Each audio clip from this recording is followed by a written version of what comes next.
Oh, and it helps if Sunday, we're back in the studio. They've changed all the lighting around, so it's very dark in here. Just like my mood. I look a bit weird. I haven't even got my headphones plugged in. You need to double check everything I'm doing tonight. I look very weird. I know, it's the lighting. The lighting is just wrong. Bonnie, you changed the lighting. The divas aren't happy. Hope it sounds okay. Hope you can hear us. We're wearing our good microphones. Hi, Emmy. Hi, Zena.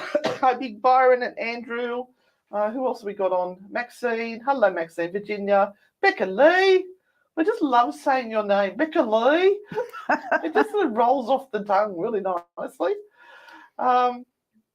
Cousin Steve will be joining us in the studio later on. Yeah, you've got a whole goth vibe happening here. Can you put that down? And it'll be my boobs that kind of just lit. That's what I was aiming for. Looking blurry, but you can hear us. Oh, it's because we don't have enough light. Maybe if I put it over here. Can I borrow that for a second? Yeah, put it wherever you like. Oh, I'm sure you can be bloody right. All right, I need to turn that up a bit more. And I pop that there. We've got to study our music too. Oh, do we? Yeah. Oh, okay. Make sure I got the right mouse. Here we go.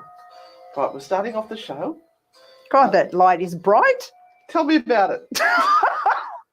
Still in darkness. What have you done, Bonnie? You've ruined it, Bonnie. All right.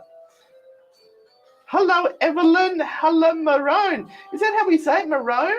Maroney. Hi, Shane. Is Madison here? Steve would like to know.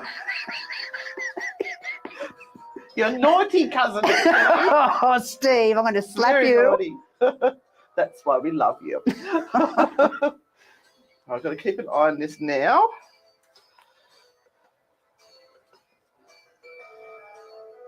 Oh, there we are. It's a bit softer, I think. Is that a bit better? No.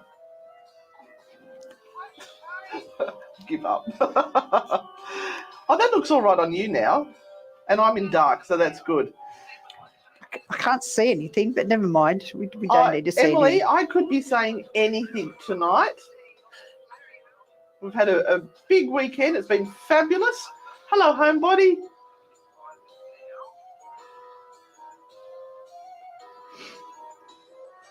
It's a camera lens, is it?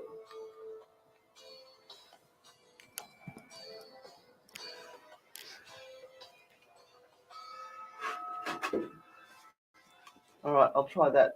People who don't own cameras will be screaming at me there. All right, just got to listen in. So remember, everyone, the text number is 0490848886. If you would like to send us a paranormal question, and we will answer it live, 0490848886. We've got some great music, some great stories, which I have agonised over today. I've changed them 4 times. Worked out what's going on with it. There's, if you see the shiny patch on the window, that's what the camera's focusing on, I think. Oh, here we go. Sometimes unconventional, but always entertaining.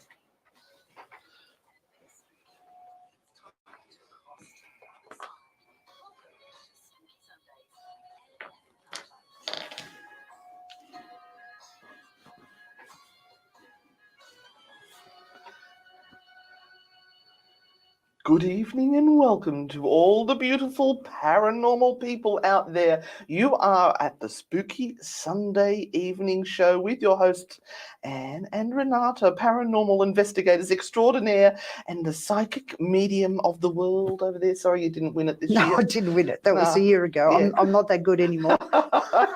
We didn't even make second best this year, but we did win best social media platform for 2022. So we'll take that. We'll take that. But I hope everyone's had a fabulous week. We certainly have. We've been flat chatting, just spinning wheels. We're leaving skid marks everywhere we go. That sounded really wrong. It did. It did. It did. It did. Do. Anything could happen this show. I'm just warning you all now. I've got a great... I'm getting a sign. I'm getting a sign. You're getting a message from the other side. Oh, yes, I am getting a message from the other side. Oh, what's it saying? I don't know. Well, listen, it might be for someone who's listening in out there who needs to get that message. Could be. I hear you're still coughing up a lung. Still am. It's all right, I've been sneezing my head off. It's been great. I just wish I was one of those ladies that had a good time every time they sneeze, but that is not me. That is not me. Yes, we've gone there early in the show. This is what happens when Auntie Anne doesn't get enough sleep. The filter slips worse than normal. But we had Pick the filter up and put it back where it belongs, Ed. Down around my ankles at the moment. Down there with my halo. So we've had our all-nighter last night, but we also had you're making me cough. The residents. Yes. Oh, didn't that go off? That was awesome. Oh, boy. Yeah. Great bunch of people, though. I think on both tours we had really, really good people. And we got to play with a new piece of equipment last night. Yeah, we did. The tracer. Yes, Mark helped us out with that one. We snuck off to the bathroom, to the shower block, and we laid out the tracer and gave it a run. We actually got some hits on it too. We'll talk more about that later in the show. Are you on your brandy flask? I know it's a spirit show, Renata, but not that sort of spirit.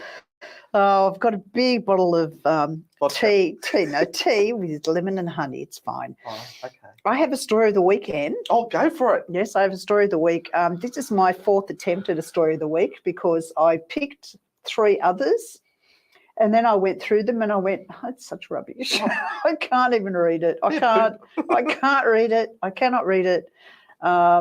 Yes, so just think of the trauma we go through every Sunday to bring you these stories. This one actually comes from Texas. And there was an unfortunate mass shooting again in Texas today. Sorry about that. Very unfortunate. Those guns are fine. Don't worry about it. You just keep carrying them. Yeah, nothing to see here. So this is about the Baker Hotel and Spa, which lies just outside of Mineral Wells in Texas.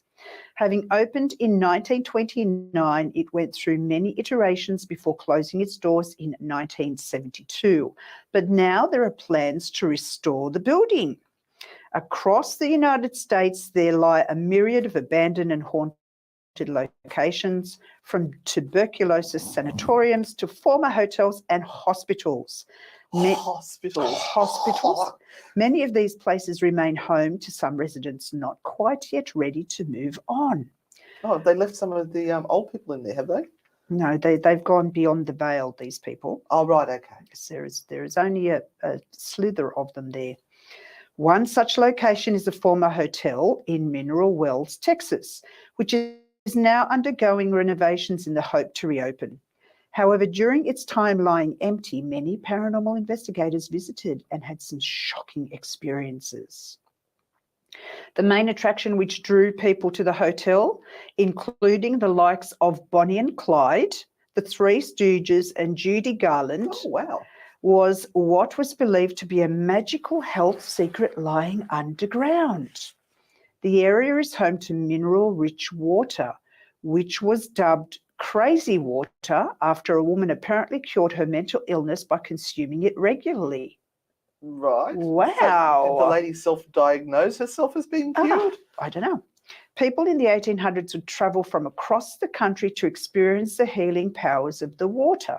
They believed it could cure anything from dementia to physical illnesses. Oh, you better get yourself there, Renata. Quick. The Baker Hotel was built in 1926, as mentioned, for a cost of $1.2 million. Wow. Opening in 1929. It would have been very fancy. A huge amount of money for then. Yes. The 14-floor hotel consisted of 450 rooms, a lavish pool and spa, which was filled with the mineral-rich water which drew people to the area. However, it faced many difficulties, including bankruptcy in 1932 following the stock market crash. The hotel, though, was saved by new owners who kept it alive for several more years. During World War II, it changed hands once again, becoming a military dependence quarters from 1941 to 1944. The space finally reopened as a hotel in 1963, remaining in operation until 1972 and having been closed since then. And I've got a very gorgeous photo of a lovely lady in a one-piece, and she's looking into the camera, and there are children frolicking in the background, and I will post this up on the Newcastle Live Street Team page because it's very, very pretty. Today, paranormal investigators and ghost enthusiasts still visit the location 51 miles west of Mineral Wells, encountering some spooky former residents.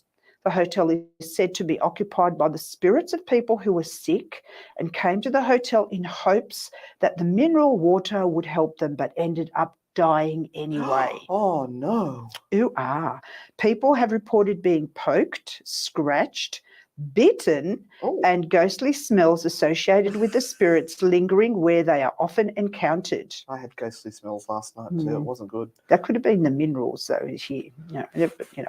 One of the most famous resident ghosts is T.D. Baker himself, who built the hotel along with his mistress.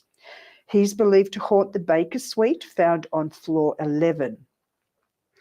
It's said he died in his suite and now roams the hallways. Died in his suite or died in his sleep? Died in his suite. Oh, okay.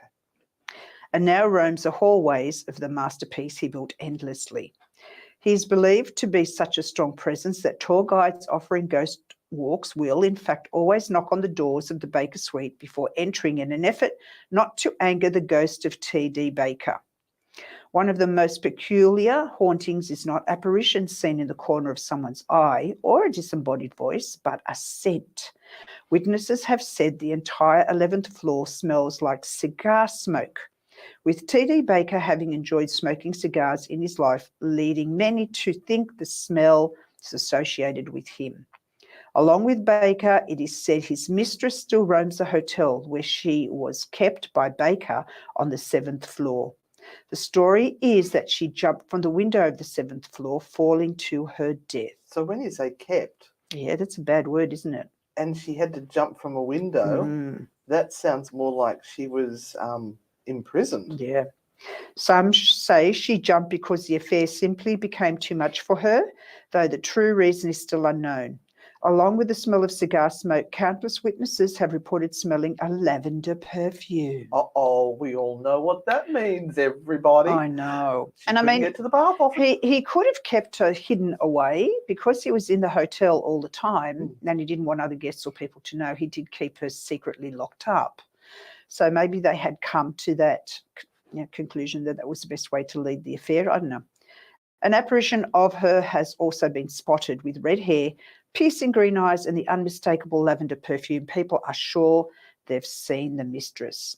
A maid of the hotel even found broken glass scattered across a room on the 7th floor, stained with the same shade of red lipstick that the mistress's ghost had been seen wearing. But she doesn't confine herself to the 7th floor or to just sights and scents. People have apparently heard the mistress roaming the different floors in her high heels and have even reported she will poke and touch male guests she takes a shine to. Owner Katie Estes, interesting name, told the Texas Method, yes, of course. Yeah. Told the Texas Bucket List, which is a Facebook site, of the ghost that it's their world, I'm just living in it. She said some spirits will do things that are harmful because they're seeking attention, they need help, and you're not paying attention to them. And that's the only way they can get our attention, by throwing things and scratching and biting. Yeah. And then that's what makes you say, hey, what's going on? Hey, you just bit me. What's going on? And you stop in your tracks and you try and communicate. What can I do to help you? A lot of people don't actually do that. No, that's quite refreshing. Then there are some that are just angry that they've suffered a traumatic life. They're trapped, they're angry, they're in misery. They don't want to be there, or they don't want you in their home. They don't like you. They want you to get out of their space. It's not just former residents and their lovers who are said to haunt the hotel. One of the most gruesome stories associated with the property is that of a young bellhop. The story goes that he was in an elevator accident in the 1950s, which saw him chopped in half. No. People have seen his apparition, but only the top half of his body. Oh, no, the poor thing. Which half did he get? Oh, The top half? yes. Oh, well, that's going to be rather uneventful the rest of his life. There are historical records which have confirmed the death of the elevator boy, matching descriptions of the legless ghost seen haunting the hotel. Poor darling. Another resident spirit is that of a young boy and his dog. It's believed he died around 1933 from leukemia, having sought treatment from the mineral springs. Local mediums have said he's one of the few spirits who communicates with them for help, and that most of the spirits who haunt the hotel do not. In fact, they don't want to be helped at all. Now, with renovation work underway, maybe some of the spirits will move on and be at peace. Or who knows, maybe it will just agitate them more. So that story actually comes from last month. So this is all going on right now. Wow, it's really refreshing to see someone, instead of assuming that it's demonic because they're being scratched and hurt, and instead of going, hey, what's up? Can I help you? Because I've sort of always said that they might be trying to get your attention and they've accidentally scratched you, or it's the only way they can get your attention because you haven't noticed everything else they're doing. That's true. So, I really like this person. That was a good story. It was. It reminds me, Sean from Ghost Stop has moved his store from Florida up somewhere, up more of the Wild West way. And we were going to go and visit him, but he'd gone and moved the shop because we're going to New Orleans. And I thought, well, that's just a hop, skip and a jump over to where he is. We could have visited the store and had a lovely time. And no, he's moved. Didn't you say it's Colorado or somewhere? Yeah, something like that. Yeah. It's not down in the swamp area anymore, and it's this like 8-story building from the early 1900s. Oh. Yes. So I think it may be haunted, and I've got a feeling there's going to be workshops and investigations in there. Wow, that would be so cool. Can you imagine?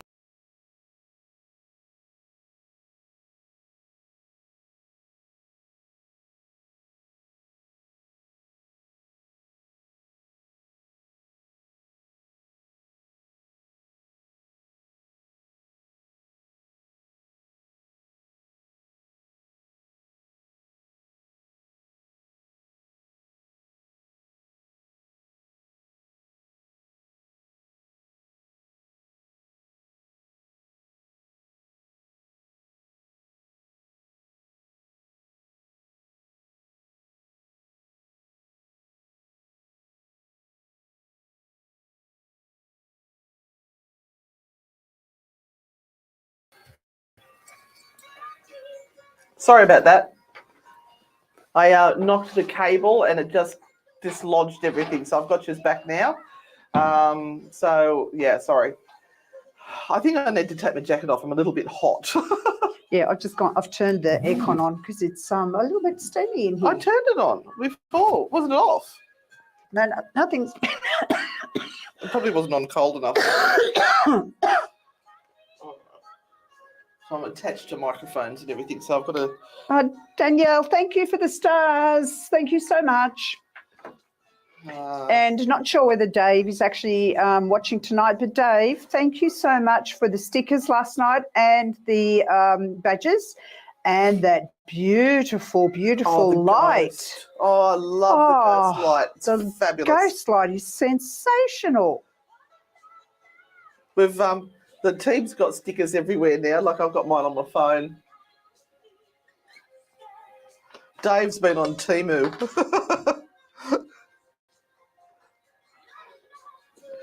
Don't you worry, Dave. I'll be hitting Temu up for those stickers as well. Yeah, I like them. They're really good. But I'm using my little the little pouches that we got. We've got a video coming out in the next probably mid this week. with the new batch of stuff that they sent us to review. So this was one of them, which is this little purse. It's got skulls and things. I'll see if we can get some light on it there. But it's just the perfect size for me to keep my cameras and microphones and things on. Yes. Those who were on the all-nighter last night, how did you go? You pulled up okay? Oh, Tara, thank you so much. That's very generous of you. Really appreciate it. We're heading off. We'll be at the airport in 10 days. Yeah. 10 days tonight. We'll be getting ready to board our plane. So we've got one more spooky Sunday before we leave, but we've got shows for you the whole time we're away. We've been very, very busy making sure that you guys still have some Ghost Granny entertainment. So Tara, that's going to help us. That'll probably shout us say a cup of soup and a bread roll each. That'll get us some lunch. So thank you so much. Hello, Hide and Seek Paranormal. Absolutely give you a shout out. Whereabouts are you based? Yeah, I know, Danielle. I've been trying to get rid of this cough for weeks. Yes, we're I'm on the old Slavic cough remedy now because nothing else has worked. I love how you're talking into the microphone. Oh, sorry. I'm doing it too, don't worry. On the old Slavic cough remedy, the old herbal stuff, which is you have to get the juice out of an onion and you mix it with honey and then you sip it as like a cough syrup, and that's supposed to help. Here we go. For all of this fancy stuff. No, sorry, we've still got another one. We've got 30 seconds. All right, I get excited. So hide and seek from Melbourne. Oh, great. Thanks for we'll joining mention us. them when we go live. Michelle Cromar said, hey, Renata, are you sure it's not post-nasal drip? Oh. Everything's buzzing. Oh, here we go.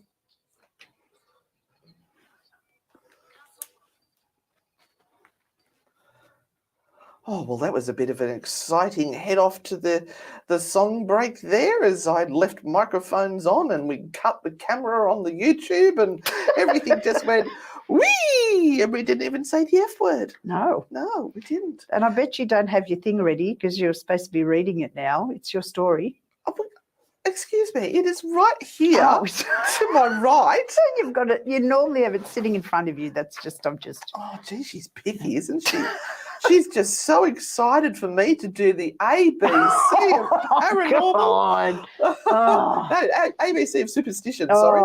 Are we there yet? Are we there yet? Oh. Do you know what we're up to today? Is it Z? Is it Z? Z. It is Z or Z, depending on whether you're from America or England. For our American people, it is Z. And for the Aussies and the English, it is Z. So, you all thought I was going to have trouble finding something for Z, didn't you? God. No. God help us. All right. I've come up with a plethora of stuff for you. I'm just so glad it's done today. It's finished. Next week I start on the next lot. We're going to go to mythical creatures. Oh, and we start off with the alicorn. I'm already all over it. I've got the stories printed up, ready to go. So I thought we might do zebra. Zebra. Of course you did. Who would think there was superstitions associated with the old striped pony? Not me. No, I'm here to enlighten you. Oh, that is my role in life. All right. Now, I'm ready. To see a wild zebra means that you are spiritually safe from harm. It is believed in Africa that if a zebra licks your hand, it is a sign that you are supposed to let go of fear. A zebra licking your hands. Where on earth would you be that there was one of them licking your hands? In Africa? Yep. Yeah, that's rocket science right there. It could be at the zoo, you don't know. Could All right. be. So it could also mean that somebody close is holding on to bad memories in their life. So if you get your hands licked by a zebra as you're walking down the street, you know you've got to let go of some stuff. Wow. Now, this is really random, but I'm just going to tell you, did you know that there are 3 types of zebras called mountain zebras, plain zebras, and do you know what the last one is? It's really obvious. Pretty zebras? No, gravy zebras. Gravy? I know, right? No, that's wrong. That's well, wrong. I'm sorry. I got it off Google. It's got to be right. There's no such thing as a gravy zebra. All right, quickly type it into your interwebs and see if you can find gravy zebra. Gravy Now, the zebra. stripes that run across their bodies make them unique. It's like a fingerprint. All their stripes are different. Black and white of the zebra Black and white of the zebra portrays that good and bad luck in life. It's a balance. It's a yin-yang thing that's happening. If one dreams of said zebra, according to African traditions, it is a sign that one is facing situations that are difficult to control. It's not gravy. Well, that's what it says here. It's not. It says Gravy. What else could that be? It's GRE with a thingy on the top, VY. No, that's not what they've got. They've got gravies here. I think this one's obviously correct because it would be, gravy, of course. In old rituals, a zebra is often followed in Africa to find water. Well, I don't think that's a ritual. I think that's common sense. I think if you were lost in the desert and you spotted a zebra, that they would be heading to water and they've got better sense at finding it. I think that's just, good common sense. It's also common to meditate on the zebra to try and discover food sources. What? This is a great article. Glad I found it. To see a zebra that has more stripes on the front legs than those of the back legs is an omen of a new baby. Oh, obviously. And it could actually mean that it's twin boys. Oh. It is believed that in Africa... What rubbish is this? I told you I found it on Google. It's got to be right. It's not even ChatGPT. Maybe I should have... Oh, actually, I did. I'll get to that in a second because I've got so much information to share with you. I'm just beside myself. So it's believed in Africa, if one woke up in the morning and found 2 zebras in their compound, it is a clear sign that illness is coming, and that illness could actually last over a span of 2 harvest seasons. That's 2 years, isn't it? Or at least 14 months, 15 months. As a result, to prevent this from happening, the zebras need to be chased away using burning fire sticks. Oh, just have them handy, ready to go.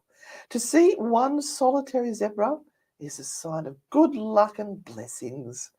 If the zebra is running, it means that ample harvest during the season will be blessed upon you. So if you go on a safari in Africa and you see a wild zebra, just remember all of that because it could be the difference between life and death. You don't look happy, Renata. No, I want this to be over. But I did think that I might use ChatGPT, Oh, no. the artificial intelligence, to help me find more stories on the little critters. Yes. It said zebras are not typically associated with superstitions in most cultures, at least not to the extent that other animals are. And I thought, well, you obviously didn't see the article I saw. Obviously not. Because there's lots. But they did give me some other examples of stripy things that have superstitions associated with it. In some cultures, it's believed that wearing striped clothing can bring bad luck, as the stripes may represent prison bars. Yes. There you go. I agree with that. Some people believe that crossing paths with a black and white striped cat can bring bad luck, while others believe it brings good luck. So which one do you want to believe in? And a black and white striped cat. That's unusual. It is. I haven't seen a black and white striped cat. I think my cat might come close to it. If you look at his belly, he's got white and dark grey stripes. See, there's the grey V.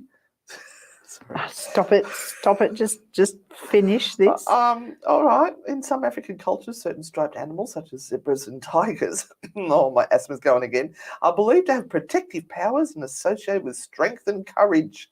In certain regions, it is believed that encountering a striped snake is a sign of impending danger, that the bloody thing's going to bite you. Oh, and then I thought, maybe there just might be more superstitions associated with other Z things. So I found zoos. There are superstitions associated with zoos. Right. Okay. It's considered bad luck to visit a zoo on a rainy day. Yeah, because none of the animals will be out. Yeah, they'll all be hiding. Yeah. Some people believe that if an animal in a zoo approaches the fence or the glass near you, it's a sign of good luck. Have you seen some of those ones where they've got the glass enclosures and there's tigers, and they put the little kids up against the glass, and the tiger It starts to lick it. yeah, well, it sort of walks up and down the perimeter, getting ready to pounce on the child. It's really quite scary. It is considered unlucky to make direct eye contact with certain animals, such as monkeys or snakes. As if I'm going to go and look a snake in the eye. If you dream about animals in the zoo, it can be a sign that you are feeling trapped or confined in some aspect of your life. I think that would make sense. Yep. Renata's going on to do Candy Crush now. She's lost total interest. I'm sure the people who are listening are loving my stories to do with Z and superstitions. It is considered good luck to make a wish when you see a butterfly or other beautiful creature at the zoo. Stop it. Some people believe that visiting a zoo on New Year's Day can bring good luck for the rest of the year. It's considered unlucky to see an empty enclosure in a zoo. Well, it's unlucky for the poor bloody animal that used to be in there. That's for sure. Oh, dear. As it may signify the animal has died or escaped. Now, did you know I found more? You thought it was over. I did. I've got more for you, Renata. Right. Because we've got another word that might be superstitious. That starts with Z. Do you know what it might be? Come on, think hard. But not silently, because that's radio. I'll fill in for you. Obviously, some people got more sleep than others last night, and that was you. Zero. Oh, zero. Right. Zero. Zero interest, right? Yes. You nailed it, didn't you? In some cultures, the number zero, well, it's not a number, it's nothing. It's considered unlucky. It is a number. Because it represents nothingness or emptiness. It is believed that writing the number zero on a piece of paper and then crossing it out can bring bad luck, as it represents the cancellation of something important. Well, that's, I think, isn't it in France or something, they actually write the zero with the line through it? Yeah. In a lot of European countries, they used to do that. You're all up Poop Creek, aren't you? In some tradition, look at poor Ukraine. There you go. It just proves that somebody put a zero with a cross through it. That's it. No, apparently I crossed the line there. Someone stop her, please. In some traditions, it's believed that starting a project or a venture on a day that has a zero in it, such as the 10th or the 20th of the month, it is unlucky. Some people believe that if you see the number zero repeatedly, it is a sign that you are stuck in a negative situation and need to make changes in your life. There's people taking notes about this right now. I can because imagine. I could change people's lives with this information. Yep.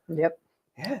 In some cultures, I'm still going. The number zero is associated with death or the end of a cycle.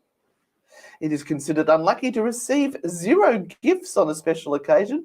Well, it's certainly unlucky for my husband if I get zero gifts on a special occasion. Oh, dear. Yeah, such as a birthday or a holiday. Oh, you get presents on holidays. Oh, Renata. Yeah. You have to give me presents when we go away. As it can signify that you are not valued or appreciated by others. We get lots of presents from our beautiful supporters. Do. God, we'd be nothing without all of our people who are listening right now. So we thank all of you because you are keeping us away from that zero. We appreciate it. Right, in numerology, the number zero is sometimes interpreted as representing infinite potential or the void, depending on how you feel. I think I've finished. Oh. So that wraps up the ABC of superstitions. Please text in and let me know if you have enjoyed that on 0490 84 888 because Grumpy Bum over there hasn't liked all of my hard work and efforts to warn you all about the superstitions associated with everything in the alphabet. You know, I could actually do another whole cycle of alphabet on the ABC. Please don't, please. All right. Please. I'm going to have words with her. We're going to go to a song. We'll be back after this. I hope you all enjoyed that, guys. We're going to head off, but this is now where you get the chance. I'm psychosomatic. She coughs, I cough. Thank you for the stars. Thank you for the super stickers. If you want to buy us a cup of coffee, just type in buy a cup of coffee, Anne Renata, and you'll find it, and you can make a donation that way to the cause. And we will be back, but you can listen to us live now through the Newcastle Live app, or you can go online and listen through the website. So I hope you enjoyed it. See you on the dark side, guys. Bye.